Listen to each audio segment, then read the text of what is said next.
ассалому алайкум тамошобинони арҷманд. мо дар студияи телевизиони вилояти суғд қарор дорем ва ин нашри навбатии барномаи милитсия хабар медиҳад аст ки шуморо бо фаъолияти милитсияи суғд шинос менамояд. дар зиндагӣ ба ҳолатҳои рӯбарӯ шудан мумкин аст ки бартарафсозии он бароямон шояд душвор бошад, аммо ҳамеша интихоб дар дасти худи инсон аст ки таъсираш тақдирсоз аст. имрӯз дар барнома тамошо кунед. қатли ҳамсоя дар заминаи муноқиша дар деҳаи саратоғи ноҳияи Айнӣ. Тахтапӯш задам, дигар боёдам нест. Севум кор боёдам нест. дарки хатогӣ ва пушаймонӣ аз он ҷавонро аз ҷавобгарӣ озод намуд.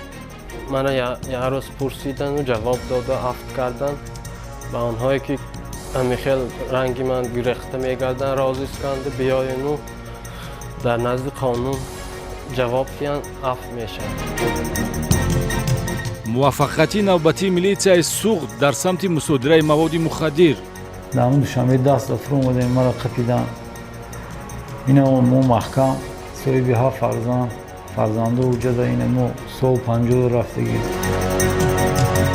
боздошти ҷустуҷӯшавандагон дар доираи амалиёт. саҳми милитсияи Бӯстон дар татбиқи талаботҳои амалиёти Кӯкнор 2022.